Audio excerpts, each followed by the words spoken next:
I invited you. Yeah, hi. So basically, yeah, let me just give a brief introduction.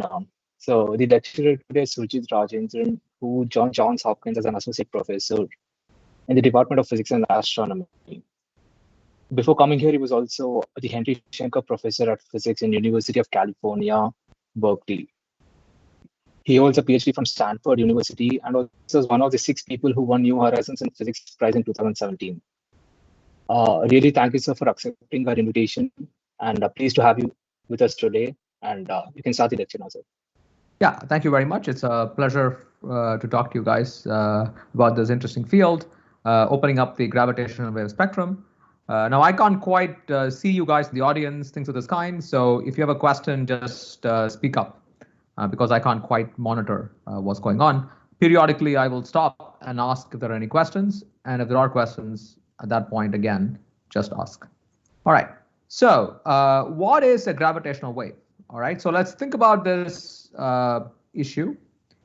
If you take a pool of water and you throw a stone in this pool of water, some waves will emerge from where that stone hit the water. We all know that.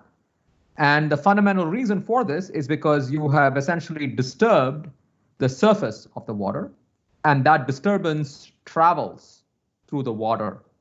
That's how you get a water wave.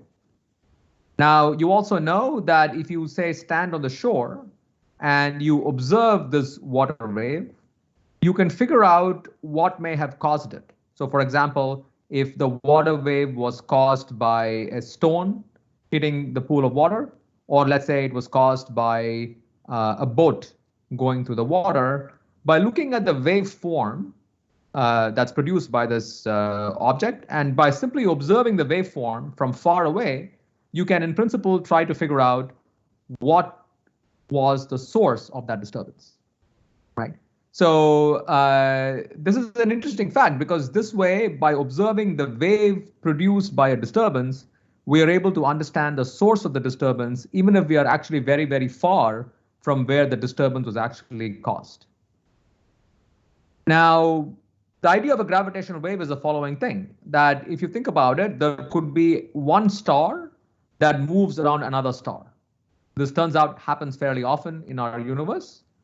And when that happens, the gravitational field around the two stars gets disturbed, just like how a stone disturbs a pool of water. And that disturbance will travel through space-time and produce what is called a gravitational wave. And the whole idea of gravitational wave astronomy is that if somehow we are able to detect these gravitational waves, we will be able to understand what actually caused the gravitational wave in the first place, just like how we can identify what caused a water wave by simply studying the wave itself, right? That's the whole idea behind gravitational wave astronomy: detect the gravitational wave and hope to learn something about what caused the gravitational wave. Why is this interesting? This is interesting because so far, most of what we have learned about the universe is by studying light. And light, by the way, is also a wave. As all of you undoubtedly know, light is nothing but an electromagnetic wave. When charged particles move around, they disturb the electric field around them, and that disturbance propagates outward as a wave called the electromagnetic wave.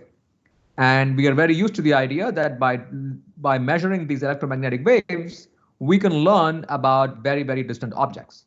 And that's the same idea for gravitational wave astronomy as well.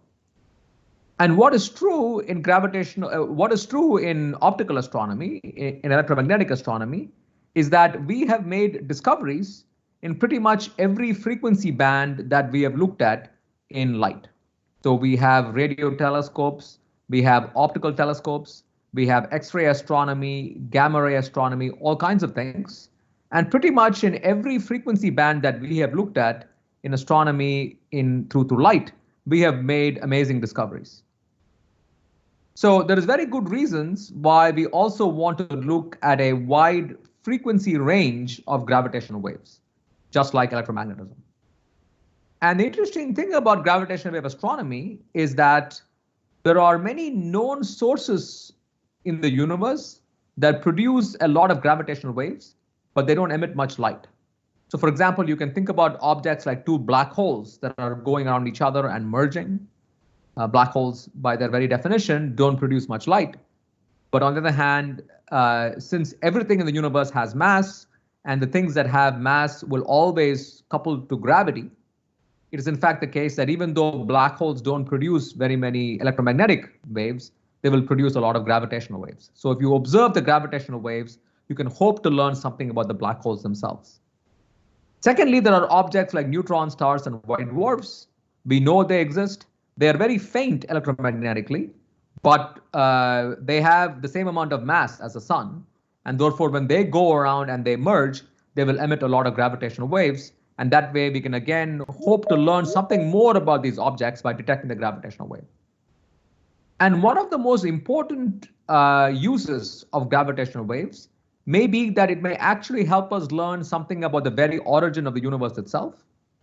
So here is the main point. We have learned a lot about the universe by observing what is called the cosmic microwave background. You may have heard of this before. The cosmic microwave background is the idea that if you stick a radio antenna anywhere in the sky, you measure this background radio noise at around 3 Kelvin or so. And that's the fact that early in the universe, we believe there's something called the Big Bang.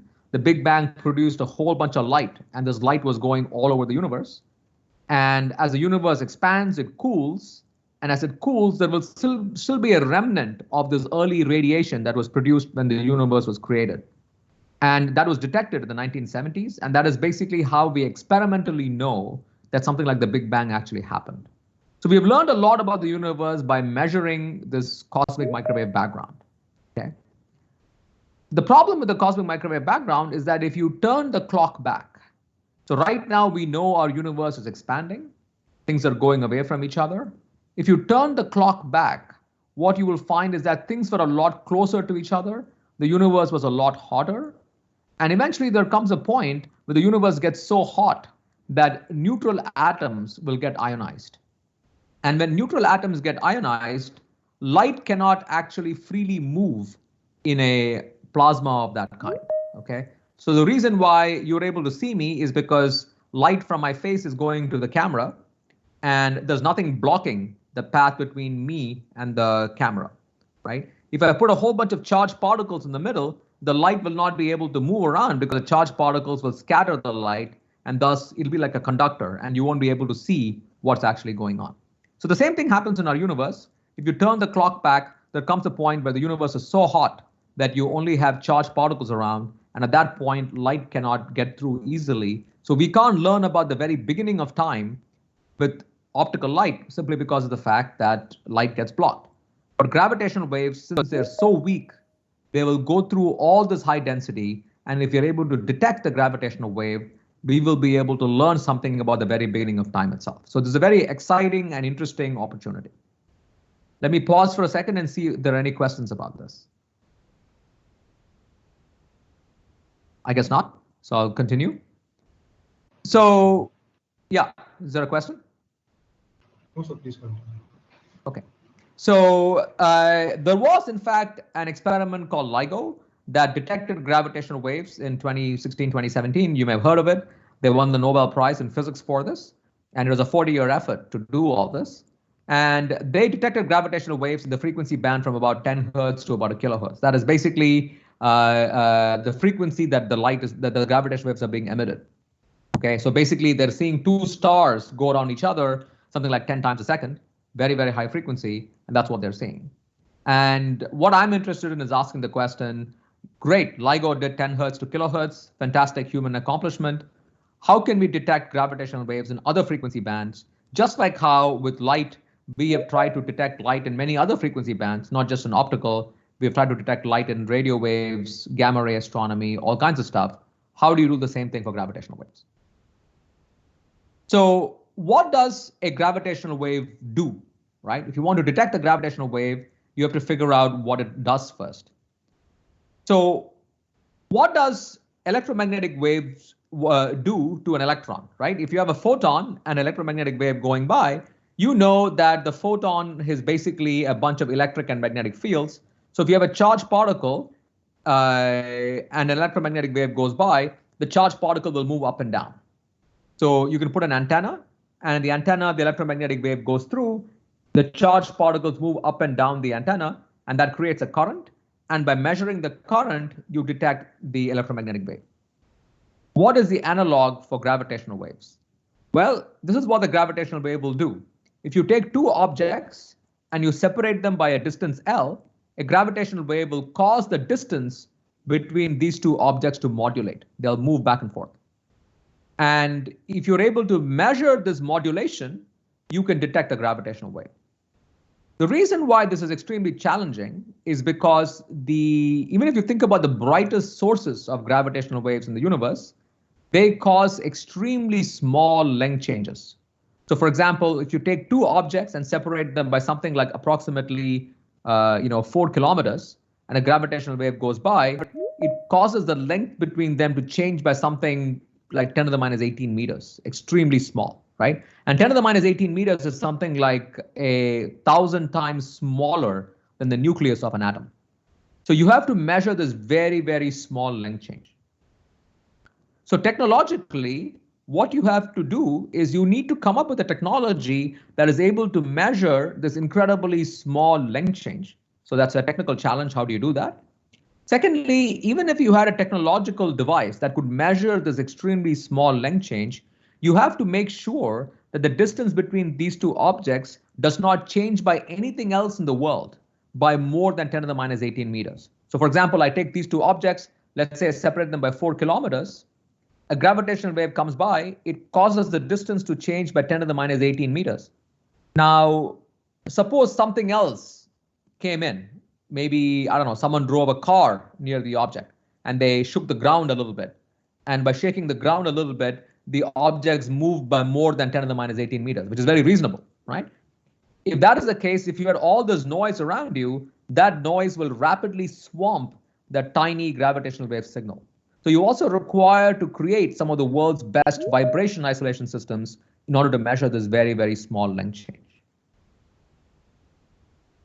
So that's so much for the physics challenge of what you have to do to detect gravitational waves. And here comes the astronomy side, right? So the astronomy side, what we're basically asking is, well, if I want to detect gravitational waves at various frequencies, how good of a detector do I need?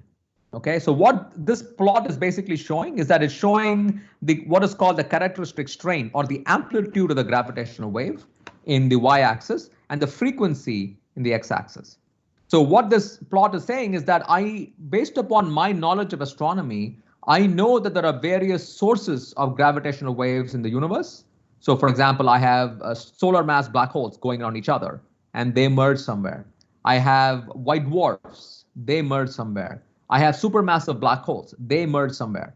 And based upon my knowledge of how many of these things are occurring in the universe, I can sit here on the Earth and predict how big of an amplitude, how big of a wave do these things actually produce.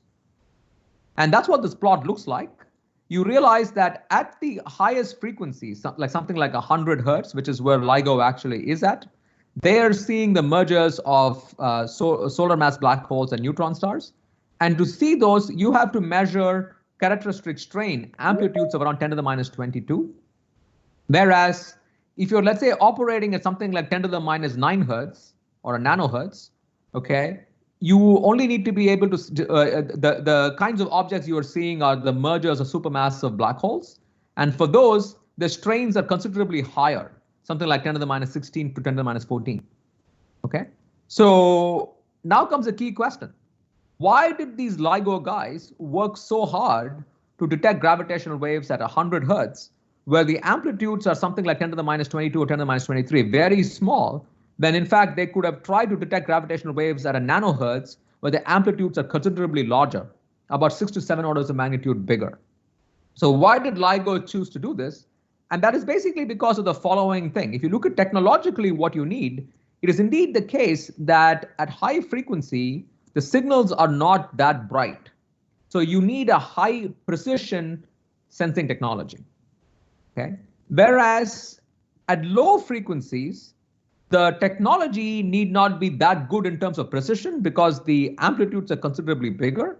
But what is really difficult to achieve is stability, right? So as we said, I have to measure this small effect, but the main point is that I also have to prevent these two objects by moving more than what the gravitational wave is causing over the frequency or the time period of the gravitational wave. So for example, if I'm interested in detecting gravitational waves at 1 nanohertz, I have to make sure that two objects, if I separate them by, let's say, 4 kilometers, do not change by more than something like 10 to the minus 13 to 10 to the minus 14 meters. That's considerably bigger than what LIGO is trying to do, but it is over a considerably longer period of time, right? So 1 nanohertz roughly corresponds to a time period that is several years. So you have to make sure that two things don't move by more than 10 to the minus 12 meters or whatever it is for over a year, which is extremely difficult to do. Whereas in LIGO, they have to basically make sure that two objects don't move by more than 10 to the minus 18 meters, let's say, in 10 to the minus 2 seconds, which is a very short amount of time. So technologically, this is a complicated game of a fight between precision and stability. Okay, and so that's what the landscape of gravitational wave detection actually looks like. And now I'm going to rather quickly talk about three kinds of ideas. One is, all of these are my proposals on how one might use a technology called atom interferometry to detect gravitational waves from about 0.1 hertz to 10 hertz, ranging of asteroids from microhertz to about 0.1 millihertz, and something called astrometry to detect gravitational waves from about 10 nanohertz to about a microhertz. So are there any questions so far?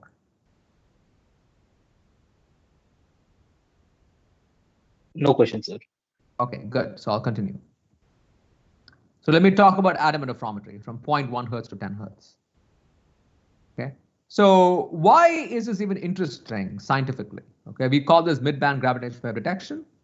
And here are the reasons why this is actually very interesting.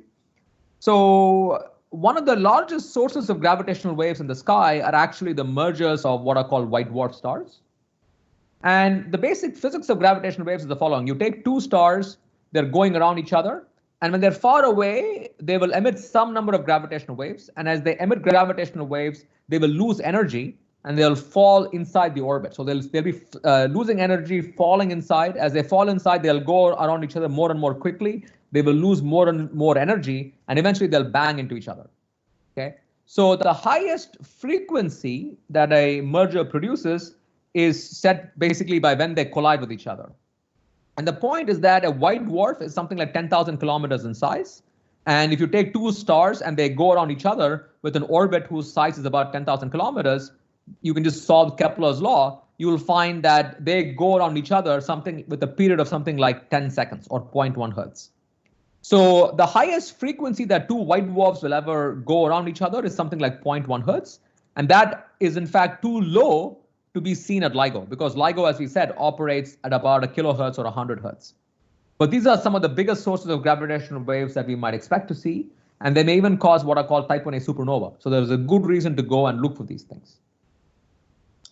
The second interesting reason is that even if you wanted to look at these black hole binaries that LIGO is actually seeing, so LIGO is seeing the mergers of solar mass black holes, what happens is that when you see them in LIGO, they don't last for too long because you're seeing them at the very end of the merger. They go around each other for a few seconds and then they merge. Okay. So if you wanted to see if something else was going on in the same part in the sky, you don't have enough time to even point your telescopes, your optical telescopes, to see what's going on. And you also don't know where to point really, right? So it turns out that at 0.1 hertz, these same LIGO sources, they go around each other for over a week, because as we talked about, at low frequency, these guys spend a long time going around each other. So in the same LIGO sources that you're seeing, when you see them at 0.1 hertz, they last about a week. And this 1 week is actually extremely useful for angular localization, because in 1 week, the Earth actually physically travels a huge distance in the galaxy. And so you can do what is called triangulation. You probably heard about triangulation in engineering, where let's say if you want to figure out if I make a phone call and I want to figure out where my phone call, where physically I actually am, what you can do is you can correlate the signal in, say, 3 different cell towers. And by correlating the signal in 3 different cell towers, you can do a triangulation to figure out where my phone call actually came from, right? You've seen this in all these crime movies all the time. So we can do something very similar, where if a source is lasting a long time, and I see that at 3 different points on the Earth's orbit, I can actually use that to localize in the sky where this event is actually happening. And in the 0.1 hertz band, I'll actually know this a week in advance. So I can go and tell all the electromagnetic telescopes to go point in this part of the sky 1 week in advance and say, oh, look, something interesting is going to happen there. So that's an interesting thing to do. I won't spend too much time on this, but like it also turns out that this 0.1 hertz band is also very interesting for cosmology. So remember, we talked about how I want to look at signatures from the Big Bang and things of this kind. There are many reasons why 0.1 hertz is a good frequency band to look for these kinds of Big Bang inspired events. So there's a sensible, interesting scientific reason to do this. And we can ask, why is it that LIGO is not actually able to look at gravitational waves in this frequency band? So how does LIGO actually work? So this is how LIGO works. And in fact, India is building a similar instrument called Indigo, somewhere in Maharashtra, I believe. So what does LIGO do? LIGO wants to measure the distance between 2 mirrors to about 10 to the minus 18 meters. So what they do is they send a laser, and they send the same laser, they hit what is called one mirror called the beam splitter, which sends a laser light. Half of it goes in one direction, and the other half goes in the other direction. And what's happening is that the light from here goes and hits this mirror and comes back. And the light from here goes and hits this mirror and comes back. And when the light comes back here, you re-interfere the light, and you're basically performing a Michelson interferometer and measure the phase shift in the light. That's what you're actually doing. And this, of course, is very precise laser interferometry. And what's happening is that as a gravitational wave goes by, it causes the distance between these 2 mirrors to change, and it causes the distance between these 2 mirrors to change differently. So the laser will take a different amount of time to go from here and come back here, and a different amount of time to go from here and come back here. So when they comes back here, the phase of the light will be somewhat different. And that phase shift is what you're measuring with a laser interferometer. The key problem about LIGO is that the distance between these 2 mirrors cannot actually change by more than 10 to the negative 18 meters due to any other noise source. So they basically hang the mirrors of LIGO from some of the world's best vibration isolation systems. And they've achieved that, right? That's basically how they were able to detect the gravitational waves and win the Nobel Prize for it. But the key problem is that even though LIGO has got incredibly good vibrational isolation systems, it turns out that at frequencies below 10 hertz, the seismic activity on the Earth is so high, the world is wiggling so much that even with the best vibration isolation system, they can't actually suppress the noise below 10 hertz. And that's what prevents LIGO from going below 10 hertz. So what I want to do is build a terrestrial interferometer that actually goes below 10 hertz. To do that, I require a vibration isolation system that is better than LIGO. How do I do that? So here is the simple theorist idea, okay? And this will look totally stupid, but I'll tell you how to do it. So imagine the following concept. Suppose I take a kilometer-long vertical mineshaft, and I go to the top and bottom of this mineshaft, and I drop the mirrors of LIGO. And as the mirrors are falling, I'm going to measure the distance between them. Now, when a gravitational wave goes by, the distance between these 2 mirrors will still modulate back and forth.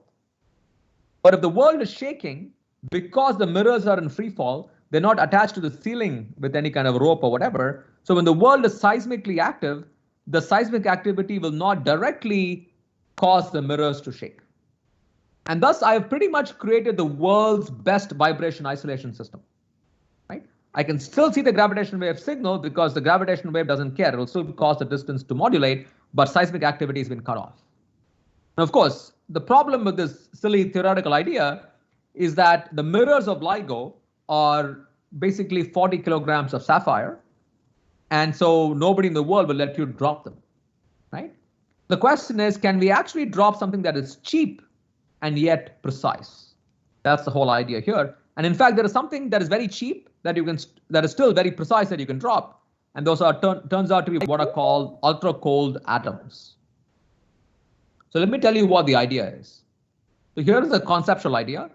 We're going to find a kilometer-long vertical mine shaft, and I'm going to the top and bottom of this kilometer-long vertical mine shaft and drop a cold cloud of ultra-cold atoms at the top and the bottom. So these cold clouds of atoms are just freely falling. As they're freely falling, a gravitational wave is going to come by and is going to cause the distance between these two things to actually modulate a little bit. A gravitational wave will indeed do that, and so we can measure that. But since these atoms are in free fall, there is not going to be direct seismic coupling between the freely falling atoms and the seismic activity. So I basically realized the idea of taking the mirrors of LIGO and dropping them and measuring the distance between the mirrors as they're in free fall. Okay. But now comes the question, how can I actually drop a cloud of atoms, a cold cloud of atoms, and still measure the distance between them to something like 10 to the minus 18 meters, or if I convert that to time, a timing accuracy of around 10 to the minus 23 seconds? How do I do that? So here is the basic concept, okay? And the next couple of slides will be somewhat technical, but I just want to give you the basic concept so that you understand what's going on. So think about the following thought experiment. Let me take one clock, a really good clock, and place it at the point A. And let me take another really good clock and place it at point B. And let me separate A and B by a distance L. And here is the thought experiment I'm going to do.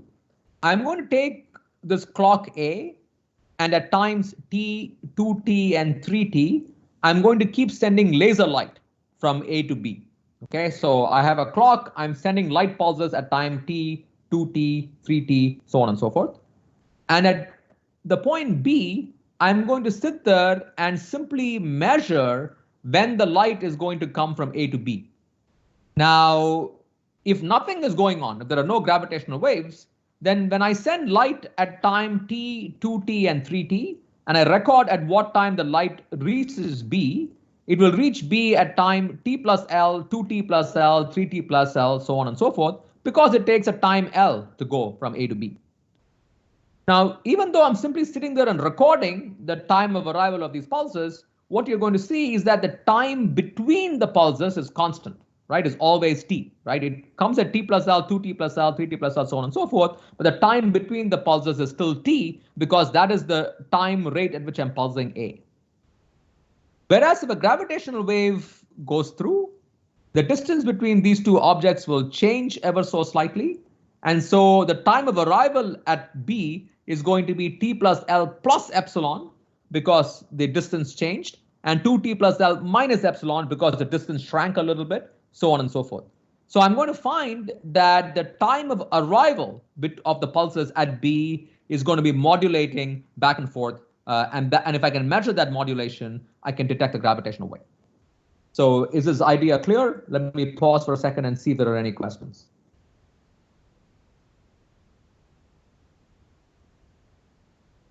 Okay, great. You can continue, you can ask at the end. At the end? Okay, all right. Great. So what is this atom interferometer? An atom interferometer, I'll go on this rather quickly just to give you an idea of how it works. It's a somewhat of a technical slide, but hopefully you guys can follow what's going on. So in an atom interferometer, this is time, okay, and this is space. So I'm just drawing a space-time diagram. So what I'm going to do is I'm going to take an atom that initially has some momentum p, okay, it has some velocity v or something like this. And at time 0, by a process called a beam splitter, I'm going to take this atom and place it in a linear superposition. This is a quantum mechanical linear superposition where, it's a quantum mechanical thing where the atom can be at two different places at the same time. So I place it in a quantum mechanical superposition where the half the atom has the same initial momentum p, and the other half gets a kick p plus k, right? So it's gotten a kick k essentially. At time t, by another process called a mirror, I swap the momenta of the two arms. So the part of the atom, again, very weird, right? Quantum mechanically, the same atom is now in two different locations moving at two different speeds. So at time t, what I'm going to do is the arm that was initially moving with p now moves with p plus k, and the arm that was moving with p plus k now moves with p.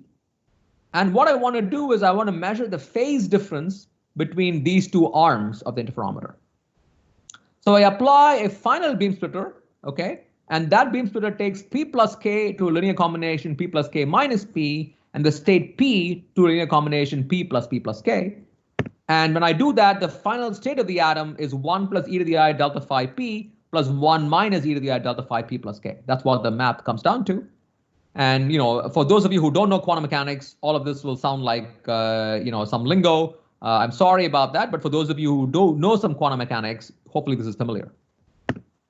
So all you're going to be doing is that at the end, you're going to be counting the number of atoms moving with momentum p and the number of atoms moving with momentum p plus k, and that is going to be equal to cosine squared delta phi over 2 and sine squared delta phi over 2. So if you didn't follow the math here, here's what you need to know. You're going to take an atom and you're going to do some quantum mechanics. You're going to make half the atom move with one momentum and the other half is going to move with the other momentum. And then at this mirror, you're going to flip them back so they come back together to the same point in space-time, which is where you want them to interfere. And the interference is basically done and the actual measurement is done by counting the number of atoms going with momentum p and p plus k. And the number of atoms that end up with momentum p versus p plus k, that depends upon the relative phase that is accrued over this trajectory, okay? So I'm sorry if this was technical. The idea is that basically this kind of quantum mumbo jumbo helps you measure time, turns out, okay? And again, I'll go over this rather quickly because of it's somewhat technical. So what we actually do is the following. Imagine you take one cloud of atoms and another cloud of atoms. So one cloud of atoms is near x equal to 0. The other cloud of atoms is near x equal to L. And we just drop them, they're falling. And as they're falling, we're going to zap them with lasers. One laser from here, another laser from here. And it's these lasers that actually cause all this fancy quantum mechanics, but the atom gets split and it gets recombined and all that stuff, okay? I won't go into detail on this, but that's the basic idea of, and what this concept realizes is this, thought experiment that I talked about earlier, where basically we can think of each of these atoms as being really, really good clocks. They're called atomic clocks, okay? And it is this clock comparison that is basically being realized in this experiment. So what we're going to do is, as I said, we're going to take a kilometer-long vertical mine shaft. I'm going to go and drop ultra-cold atoms from the top and bottom of this mine shaft, and I'm going to zap them with lasers from the top and the bottom. And by zapping them with lasers from the top and the bottom, I'll do all this fancy pants quantum mechanics, and that essentially allows me to measure the distance between these two interferometers extremely accurately. And by doing so, we hope to actually detect gravitational waves. And these days, this is a fairly popular activity. We are currently building a 100 meter scale instrument at Fermilab and here in the United States. And also there are a number of activities happening both in Europe, MIGA, AEDGE, SAGE, and ELGAR, as well as AEON in the UK and Zyga in China, where we are trying to realize this concept. Okay, so that's the basic idea. So there is a prototype instrument being built at Stanford as well by my colleagues, Jason Hogan and Mark Kasevich, and they're hoping to integrate a lot of this technology that needs to work in the Fermilab apparatus. I mean, these numbers may not mean very much to you. This is for people who know technology, but that's the basic idea, that there's something going on at Stanford, and we're trying to take what's going on at Stanford and put that in Fermilab. One can also do the same kind of thing in space. So you can take two satellites, separate them by something like 1,000 kilometers, and we can put cold atoms on one satellite and cold atoms on another satellite, and we can send lasers from one satellite to the other and perform the interferometry that way. And the main advantage of going to space is basically that you can get a much larger separation between the atoms. And when the separation is much larger, the gravitational wave signatures are much easier to see. So what we are hoping to do is basically fit here at a frequency band below LIGO. So LIGO is around 10 hertz to about a kilohertz, and we're hoping to sit somewhere below from about 0.1 hertz to 10 hertz and see all this wonderful physics that could be happening over there. Okay, so with that, I'm going to change gears and switch to the next topic, which is essentially trying to detect gravitational waves from about a microhertz to about 0.1 millihertz using asteroid ranging. And I guess I'll defer questions till the end, since that's what you guys wanted. So what's the issue here? So I want to go below 0.1 hertz and specifically to microhertz. And the challenge, right, is that as you go to lower and lower frequency, the key challenge is not so much the size of the signal, because the signals are considerably brighter. They're like 10 to the minus 18, things of this kind. The key challenge is basically stability. Can I actually make sure that two objects don't change by more than some amount over a long period of time? So there is actually a proposed instrument called LISA that will try to detect gravitational waves from about 0.1 millihertz to about 0.1 hertz. And here is what LISA is planning on doing.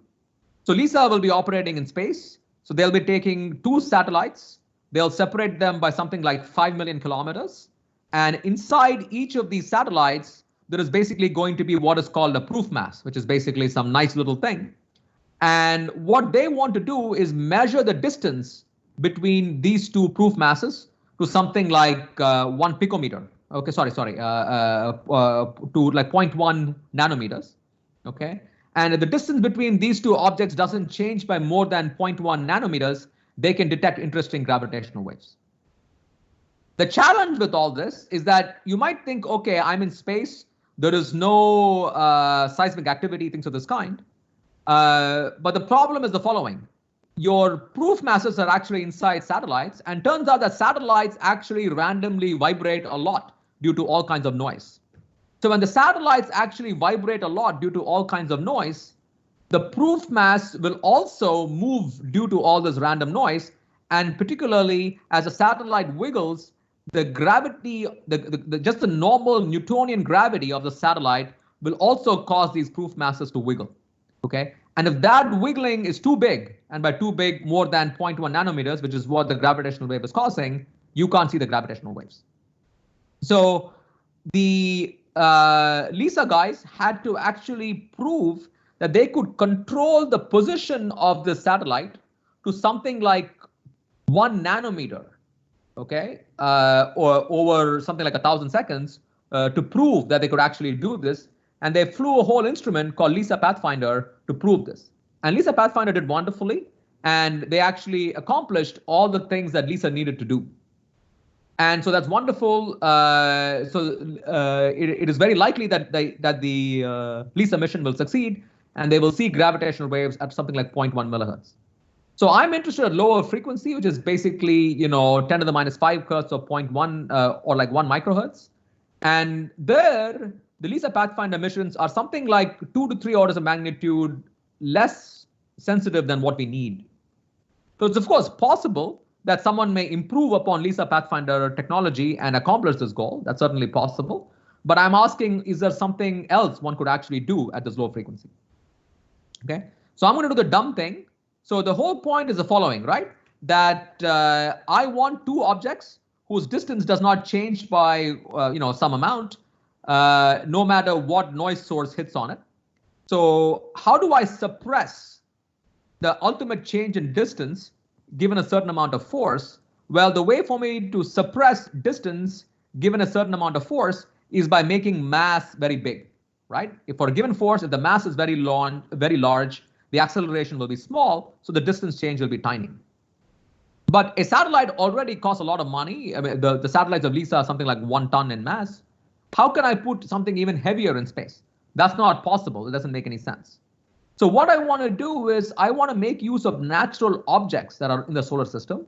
And if there are natural objects, their masses will be very high already. So the distance will actually not change very much. So if you look at things like planets, it's in fact the case that the center of mass of the planet is extremely stable. The Earth doesn't change very much due to random vibrations and things of this kind, right? The Earth's center of mass. But of course, the problem is I can't use a planet because a planet actually has, even though its center of mass is stable, its surface, which is what I have access to, is not that stable because there is seismic activity, there is weather, all kinds of stuff. So what I want is an object which is big enough so that its center of mass is stable enough, whereas its surface is also stable because it's not too big. So if I take an asteroid that is, let's say, a few kilometers in size, what is true is that the asteroid is small enough that it doesn't have very much internal dynamics. It has no atmosphere. It has lost its heat of formation, stuff like that. And therefore, the surface of the asteroid is also sufficiently stable. So the basic idea is the following, that I'm going to take two asteroids and I'm going to put an atomic clock on each of these asteroids. And I'm going to send lasers from one asteroid to the other. And I'm going to use this, basically my thought experiment, right? I'm going to send lasers from one to the other. And I'm going to send this using a perfect atomic clock. And I'm going to receive that laser beam at the other end. And I'm going to look for modulation in the distance between these two asteroids caused by the gravitational wave and measure that very precisely with the atomic clock. That's the basic idea. And turns out for the gravitational waves of interest, I only require the center of mass and surface of this asteroid to be stable to something like 0.1 micrometers. Okay. And you might ask how much of this is science fiction and things of this kind. And turns out one can ask the question, can we actually land on asteroids and stuff like this? And in the last 20 something years, humanity has repeatedly sent robotic probes to asteroids, both by NASA as well as by the Japanese Space Agency. And we also have really good atomic clocks, it turns out, to do the kind of clock precision that I actually need.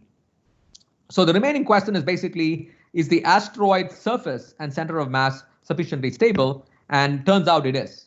We've studied this. We have made use of measurements, of seismic activity on the moon and on Mars and stuff like this. And it appears that for good reasons that the asteroids should be sufficiently stable to about 0.1 microns, which is what we need to do our mission. So I'm not going to go through all these details in the interest of time, but the main point is that it looks like there's actually a really good case for why asteroids are actually excellent test masses in the microhertz band. And I'm currently in the process of trying to see if the next time NASA or the Japanese go to space to an asteroid, will they be interested in taking an instrument with them, which will actually measure the actual seismic activity on an asteroid and show that it is small enough.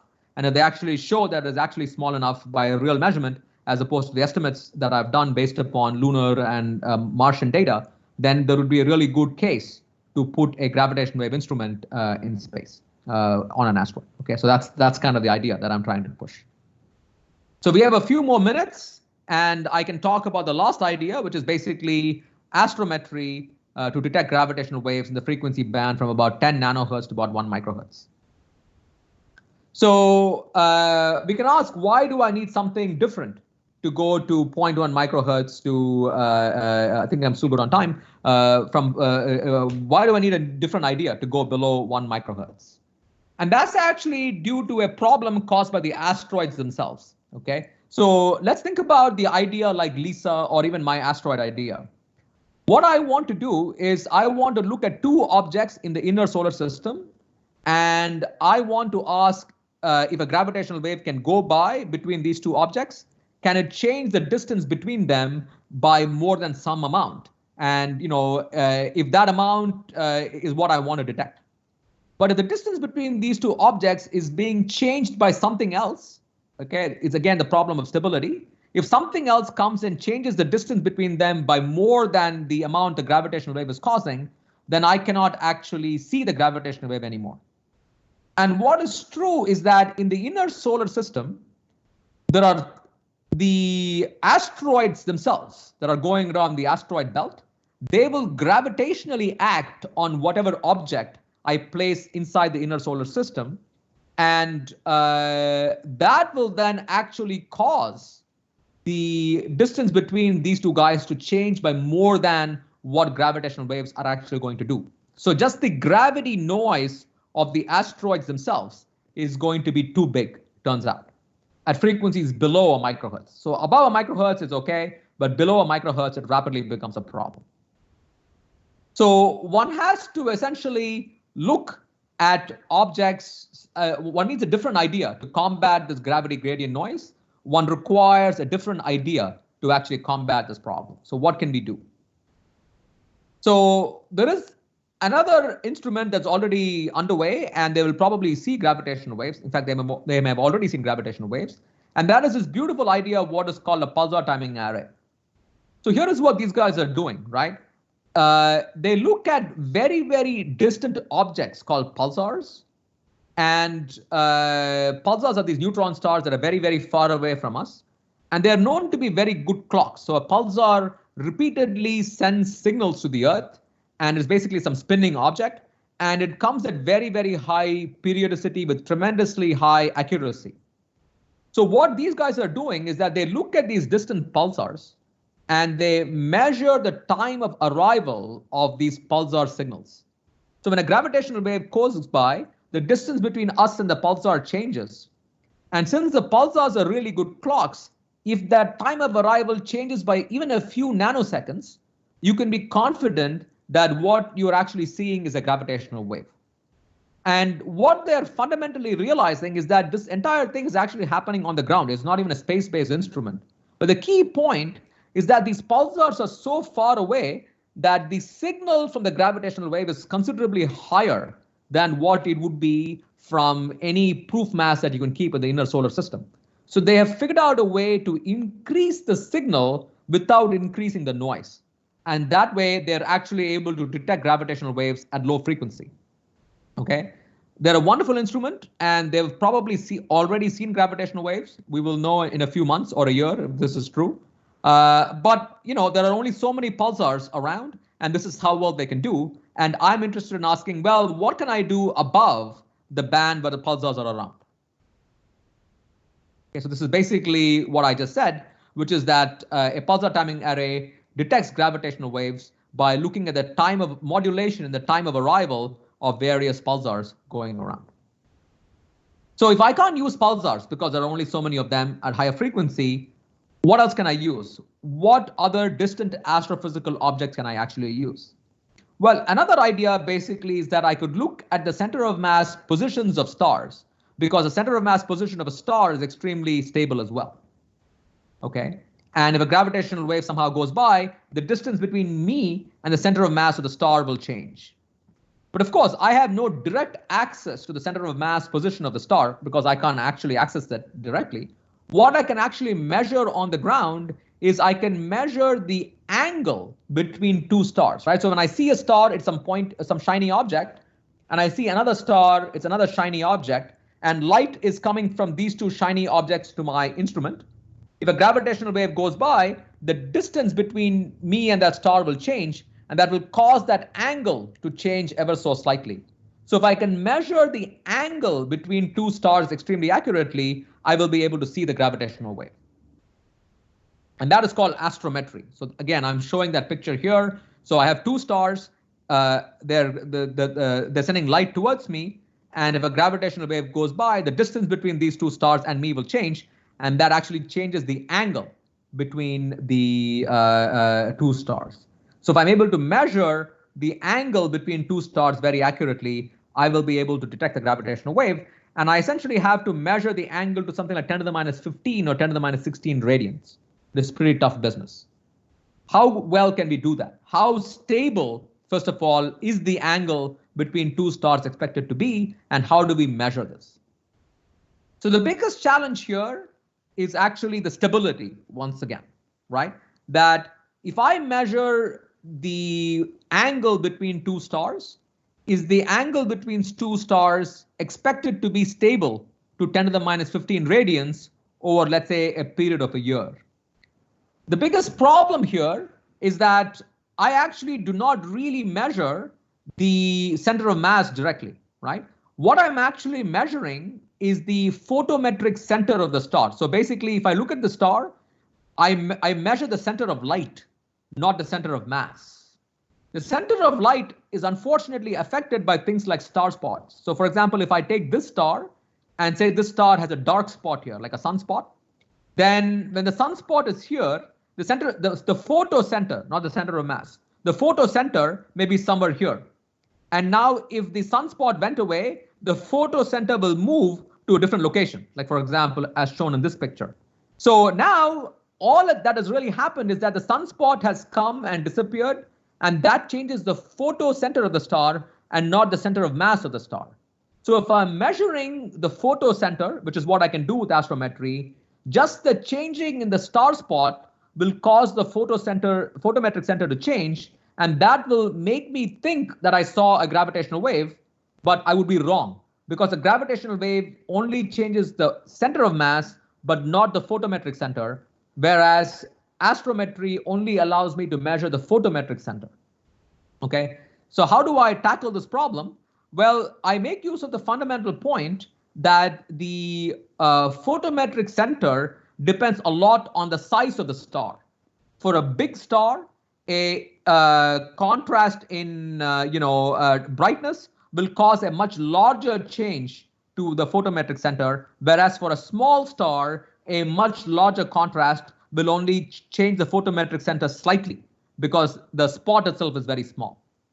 So the main idea is that I want to look at white dwarfs because white dwarfs are not as big as regular stars. They're only 10,000 kilometers in size, and that basically suppresses how big a photometric contrast could actually be. And it turns out it is in fact known that there are things called non-magnetic white dwarfs that people have actually measured by using the Kepler satellite that are known to be sufficiently stable for my purposes. So I won't go through the details here, but basically the takeaway message I actually want you to have is that white dwarfs are expected to be sufficiently stable. And in fact, they won't even have planets near them because as the white dwarf goes to the red giant phase, in order to become a white dwarf, it will swallow up all nearby planets. And planets can actually cause the center of mass of the white dwarf to wobble, but you have eaten up enough of the planets in your red giant phase that we don't even think that'll be a problem.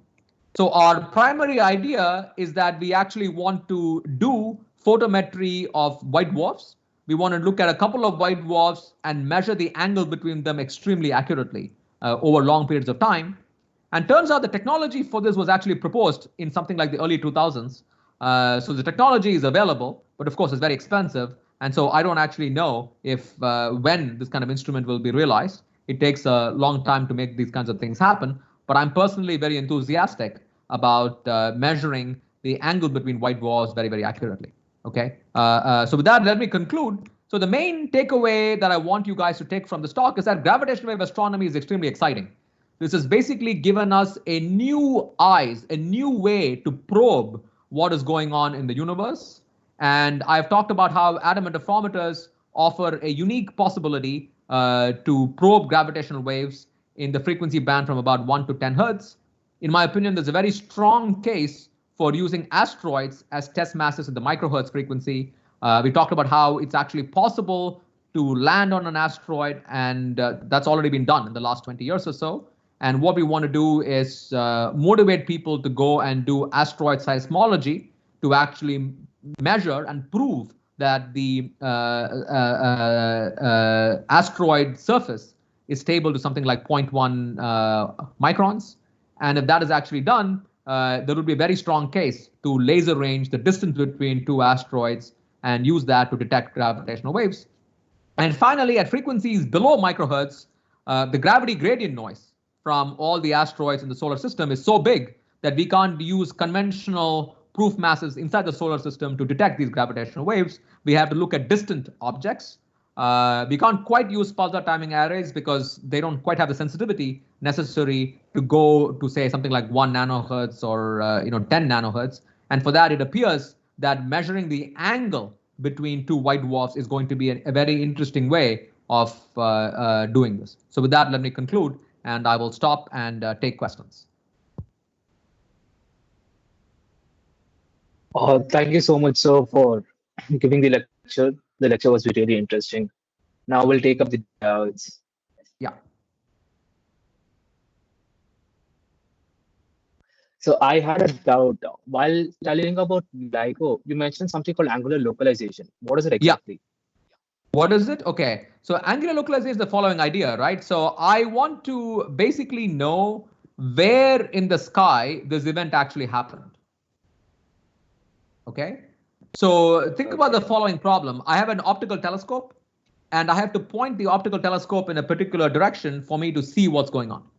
So I have to know which angle in the sky I have to point at. So in LIGO, they're seeing these black holes merge, and let's say I want to point an optical telescope at some direction. How do I know what direction I need to point at? That's called angular localization. Okay. And also, while using LISA, does it also use light like LIGO, or what else does it use to measure the gravitational waves? Yes. Sorry, I wasn't clear. Yes. In LISA, they'll be sending laser light between two satellites, and they're going to measure the distance between these two so-called proof masses that are inside the satellites very accurately. That's it, sir. Thank you. Sure. Any other doubts? So I have like may sound like a naive doubt, but like in the atom interferometer, I see that the math was basically like we're using both general relativity and quantum mechanics. Yes. So isn't it that kind of we can like find the relation between the two using that atom interferometer? Well, so, people often say that there is somehow a conflict between general relativity and quantum mechanics. This is not true, okay? It's generally a poorly stated term. So what is true and what is not true? So general relativity is correct, quantum mechanics is correct, and there is no problem describing all kinds of phenomena using general relativity and quantum mechanics, okay? What we do not know is that if you take like extreme objects, like we don't know what's deep inside a black hole. We don't understand how gravity behaves when there's an enormous amount of energy. Okay, so that's where people often say, oh, we don't know what quantum gravity is, etc. But we have no problem describing low energy, low mass objects like atoms, gravitationally and quantum mechanically. There is no problem putting those two together. Was that your question? Yeah, okay, so I understood your point of view. So, like, can we come up with a formulation of like through such a probe like an atom interferometer? Can we come up with a formulation which kind of encompasses both quantum mechanics and general relativity? Yeah. I mean, we have, in a sense, like, when we do all these calculations, we do in fact put general relativity and quantum mechanics together, and there is no confusion there at all. Actually, it's a perfectly reasonable and straightforward thing to do, despite what you may have heard. And I don't know why people say this. It's just a false statement.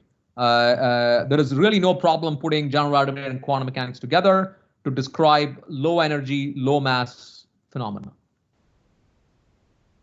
Okay, so got it. And like long ago, like I was reading like something about something called gravitational memory effect. Like it Yeah. was something along the lines that gravitational waves always like permanently leave space and time distorted or something. Yeah. Good question. So actually, can we use that to detect gravitational waves? Well, so all of these things are in some sense detecting the memory, right? So what does memory mean? So if you take two objects, okay, say they're at distance L, when a gravitational wave goes by, what you can ask, so here's the thing, right? When a gravitational wave goes by, you can ask, after the wave has gone by, do the two objects come back to where they were? And the answer turns out no, they actually get displaced permanently, and that is called memory.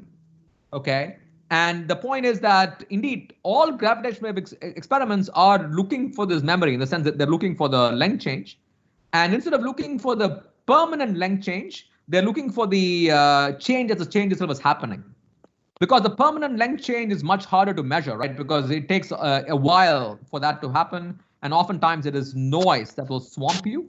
Whereas the time variation is a lot easier to look at. Okay, so thank you. Good question. Are there any doubts from anyone?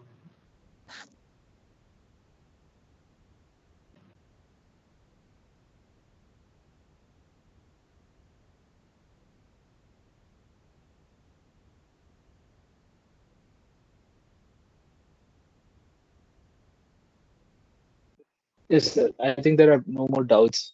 Okay, Uh, great. Thanks a lot for the lecture, sir. It was great Sure. having you here. Thank you. It was a great lecture. Thank you, sir. Thank you. Thank you. Bye-bye. Yes, sir. Bye, sir.